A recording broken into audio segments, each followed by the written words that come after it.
All right, it is Monday night, and I've had better weeks. I have been happier than I am now. Welcome to the show, Judas Flychai, the based Persian missing guide. Thank you for hitting the like button. Everyone else, when you show up, make sure to smash up that like button. It really shows that you care. It's another Monday night chill stream. This one I have no alcohol for a number of different reasons, but I'm like not really in a good mood.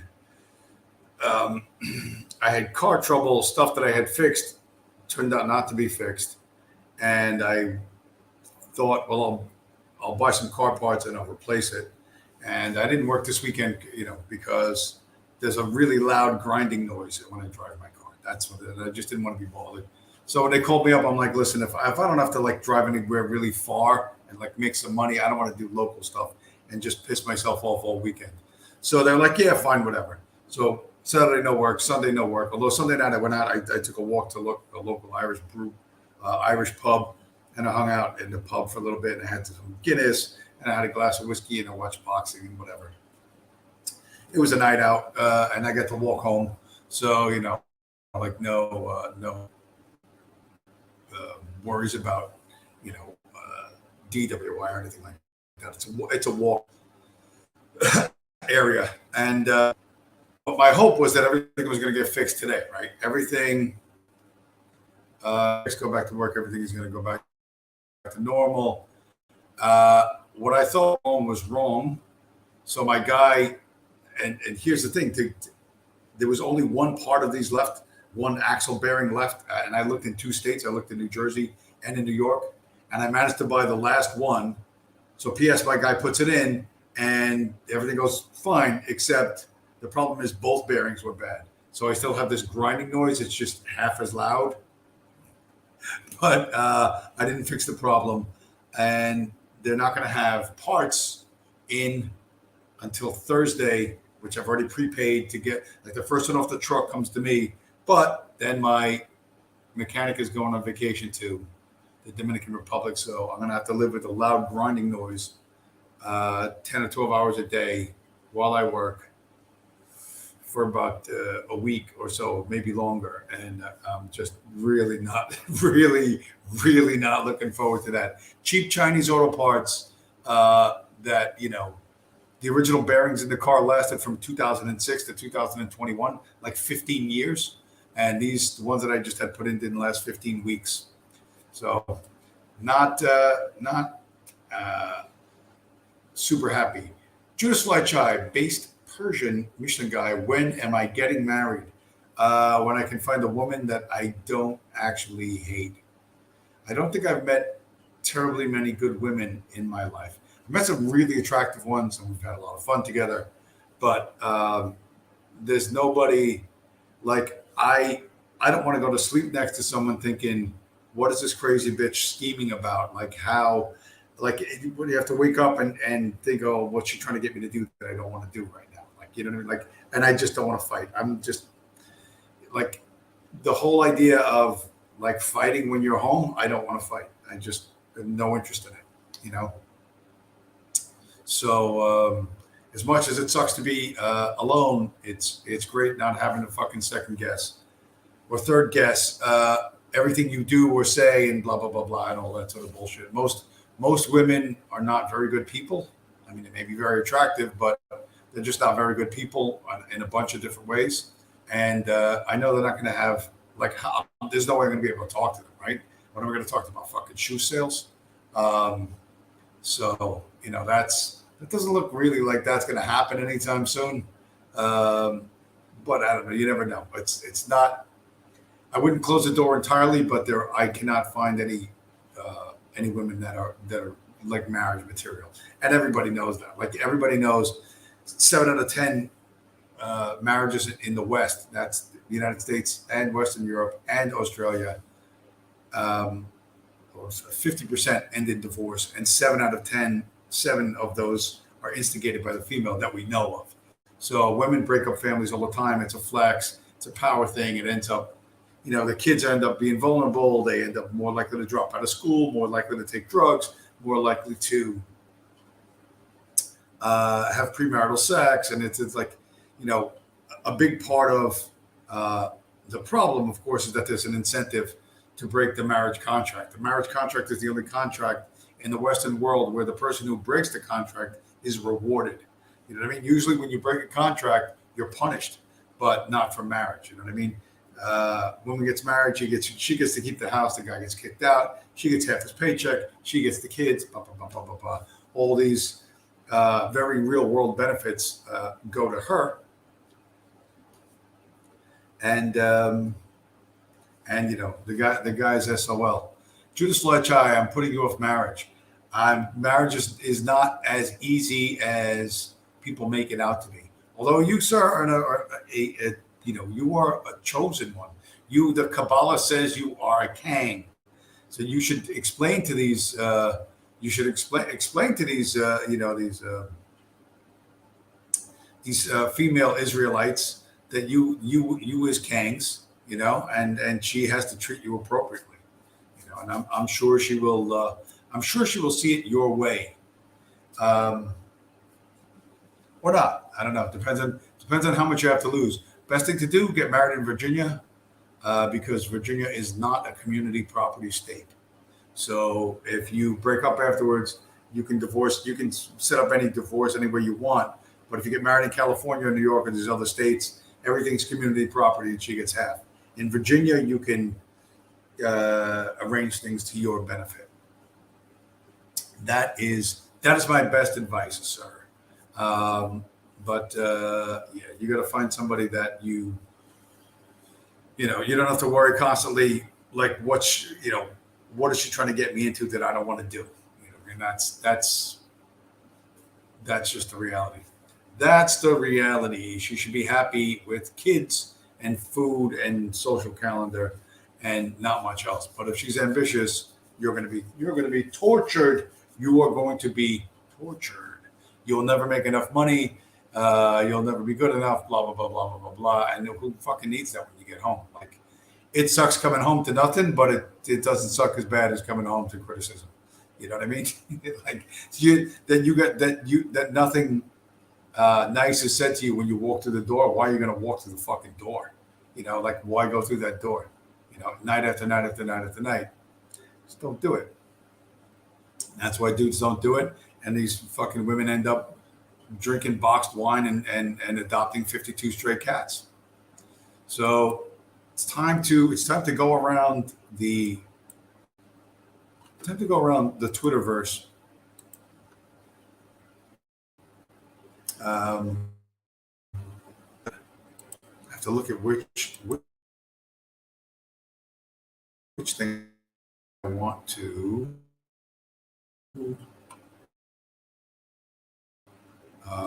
Which. Here we go. Which one do I want to show first? It's all about, you know, building. It's all about. Is it just going to show up? It sucks to be right about this stuff because there's very real consequences. Very, very real, not the least of which is how shitty this fucking show is running right. Like, extra slow. I can understand why, like, the internet is slow because it's going through my phone, but I don't get why the laptop is going so slow. That part of it. The browser is going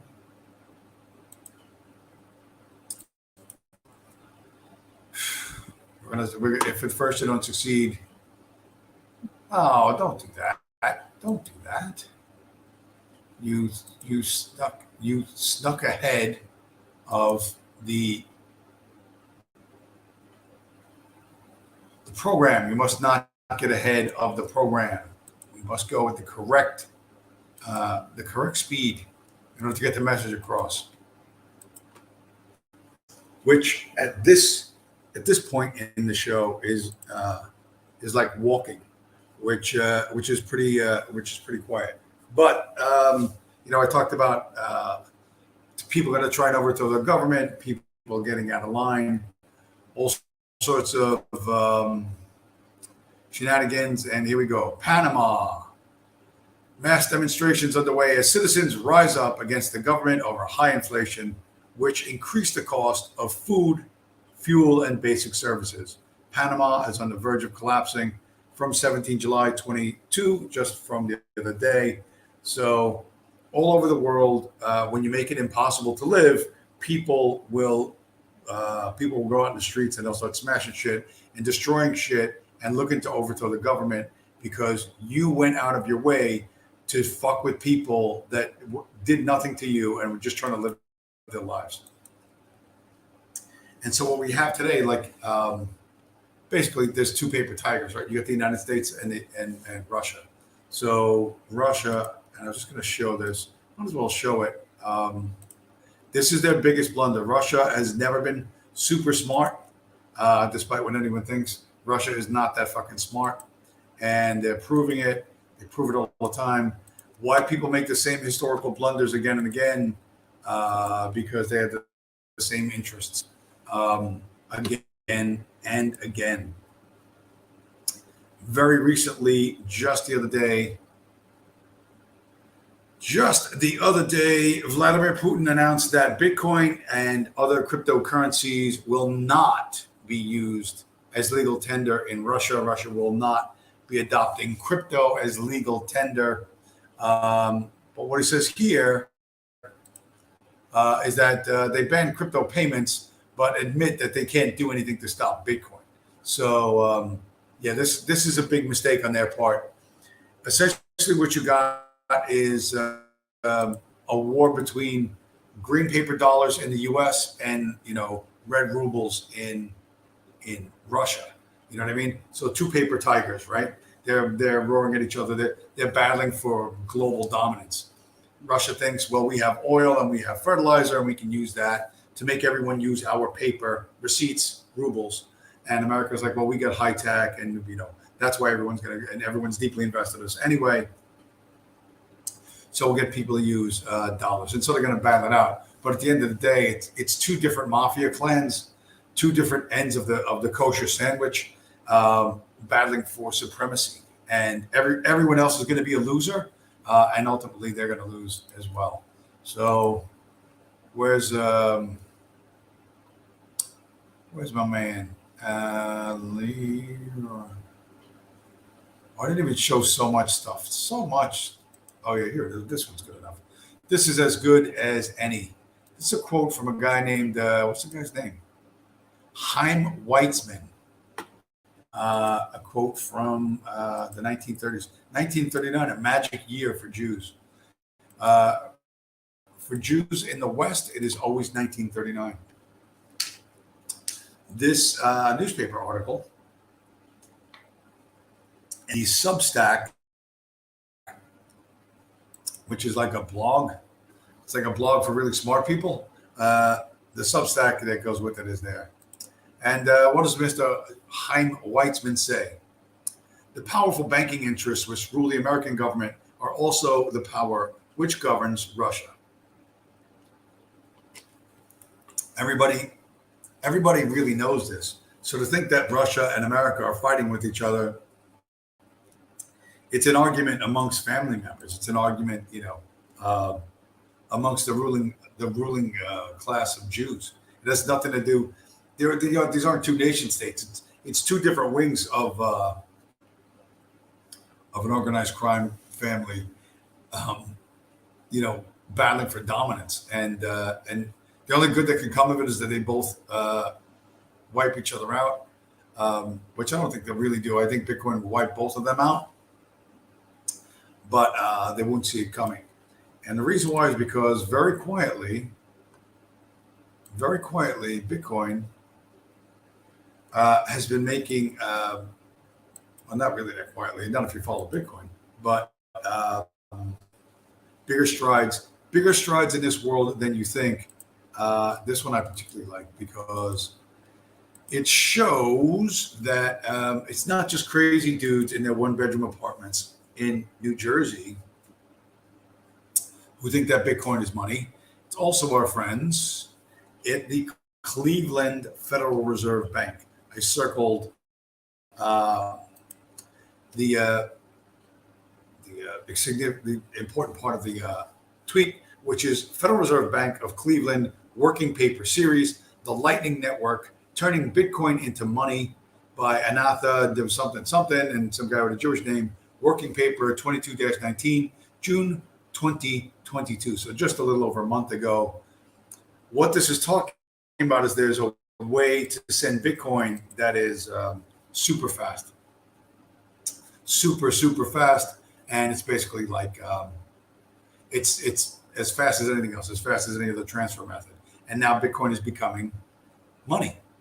So this is the Cleveland Federal Reserve. Notice this. This is a secondary software layer on top of the existing Bitcoin software. So not quite global reserve status yet, but even the Federal Reserve, the counterfeiter extraordinaire that runs the planet goes, hey, they're making this thing work as money.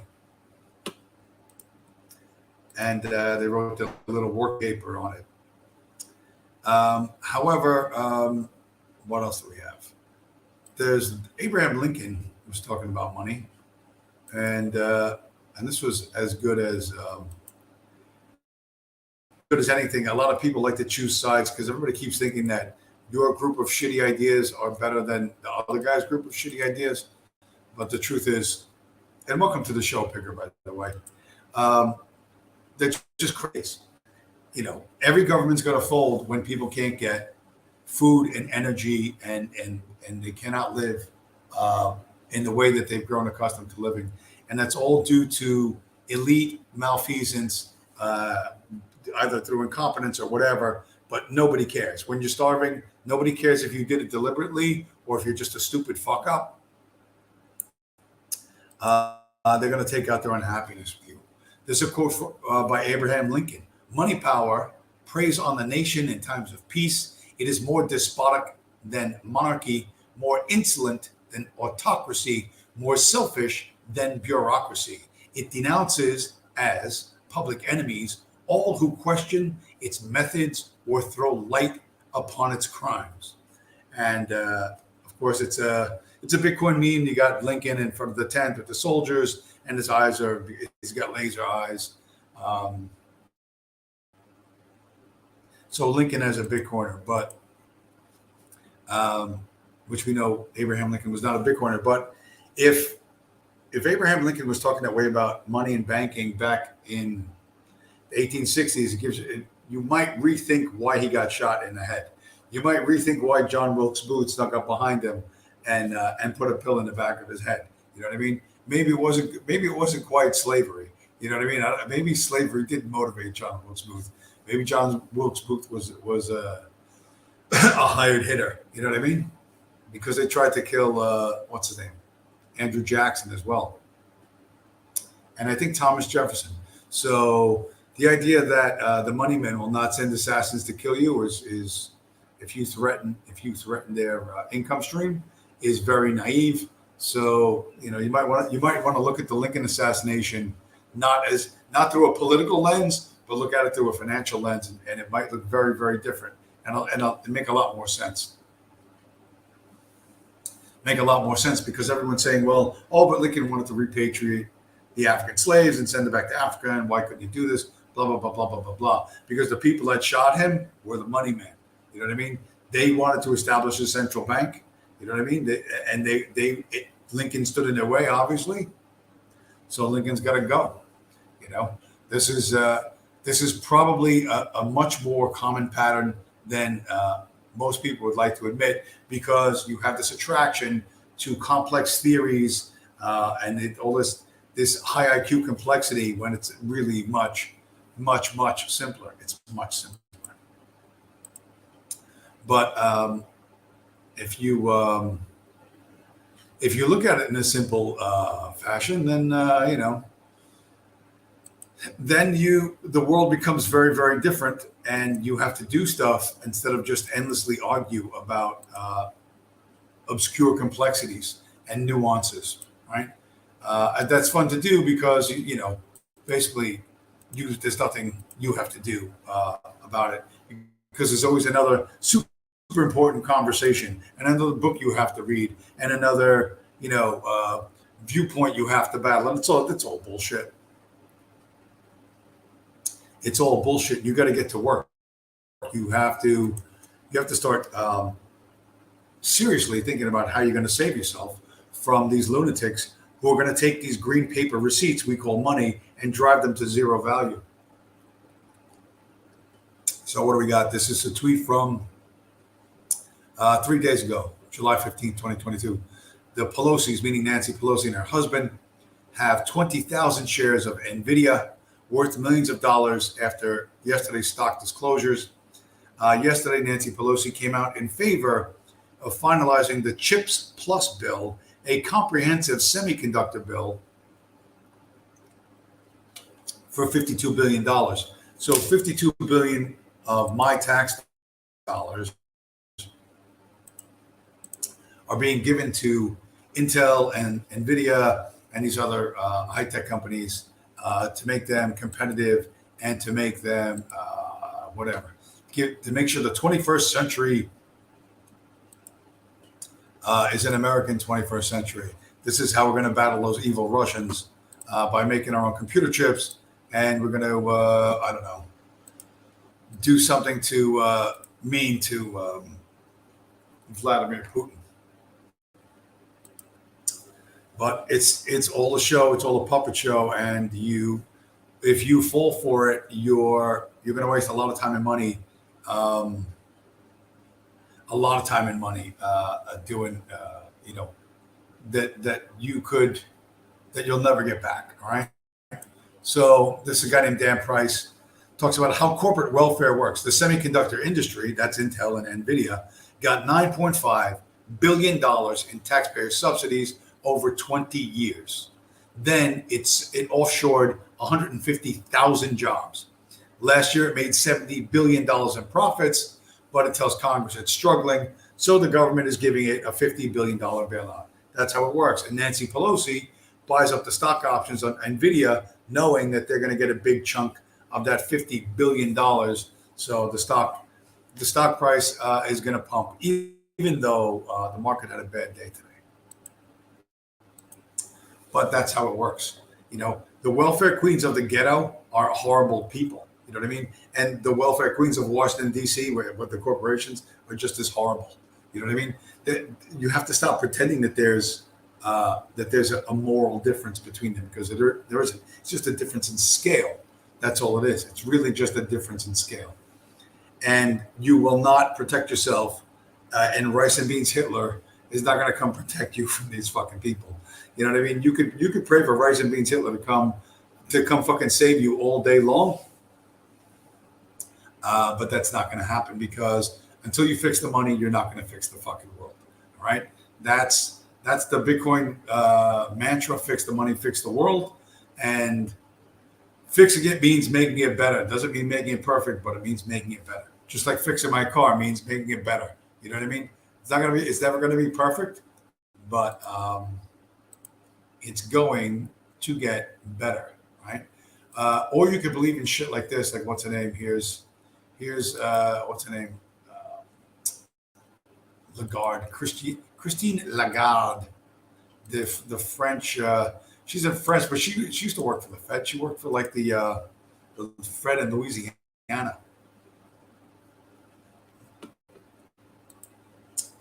Christine Lagarde, what's she saying? What is she saying? Come on, put it up there. I screenshotted it so fast. We are responsible for preserving the integrity of the monetary and payment systems in the interest of the citizens. Yeah, right. And then she starts talking about a digital euro could play a decisive role, blah, blah, blah, blah, blah, blah, blah. They don't have the digital euro yet. This is hopium on their part. It's not ready. They don't have it, but they promise they really have your best interest in heart. As they try and steal your farm in the Netherlands, or, force more migrants into your country in Germany or whatever, Italy, whatever country you're in. You know what I mean? They really have your interest at heart. Trust them. When they get this digital euro thing, when they get it just perfect, then then they'll unleash it on you, and you'll be happy. In the meantime, hopefully Panama or Sri Lanka or all the other riot places around the world. Hopefully that's not happening. But if it does, don't worry. You just have to survive till the digital euro, and then they'll fix it. It'll be all different. You can't fall for stuff like that, and pretend like all the other things that people talk about. Listen, you're wasting your time, man. You're wasting your time. Focus on how you can protect yourself from becoming starving and homeless, because that your new political philosophy is going to be, I don't want to be starving and homeless. And like I said, the people with the best ideas that produce the most value for the most people are going to win. And who that's going to be, I don't know yet. But everyone is looking backwards at something that has already failed, and imagining it's going to be redone and succeed, but it really won't. It really will not. Absolutely will not. But I have, yeah, I know I started this real late, and like I said, because I had all these kind of headaches over the weekend with my vehicle and work and blah blah blah blah blah blah blah, and they are not going away for at least a couple of weeks, and I'm going to be out some serious money, and very very super annoyed for the next 10 days as I listen to a nonstop grinding noise for 10 hours a day. But this is, and like I said, I don't even have a choice. Like I can't even if I wanted to pay double for the parts, I couldn't get them because there's none in the state.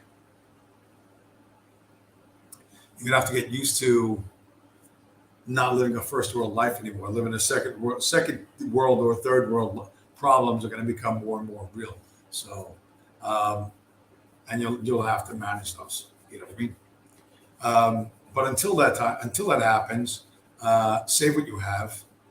I managed to orange pill my mechanic actually, who I did not think was going to become a Bitcoin guy. He started buying Bitcoin, so I guess standing around a garage, watching a guy spin wrenches and talking about the Rothschilds, it does manage to persuade some people. Anyway, I'm going to end this early. I'm going to call it quits early. It's almost midnight here. I'm going to have a long, miserable 2 weeks ahead of me while I wait for more cheap Chinese auto parts to come in, and then wait for my mechanic to get back from vacation in the Dominican Republic so I can put them in my car. And hopefully everything doesn't collapse in the meantime. So that's that. I'm gonna call this like a real short one because not a whole lot of people here except Judas Fletchai. Now all of a sudden is going to blame me for his life of bachelorhood. But Pigger's here. Pigger understands the value of Bitcoin and smashing up that like button on your way out the door. Yeah, man, a lot of unpleasant stuff for me, but it could be way worse. There's still good things happening. They're just like off in the distance. Just got to keep stacking. Keep your head down. Don't get distracted by stupid shit. And I'll talk to you guys next week. Good night.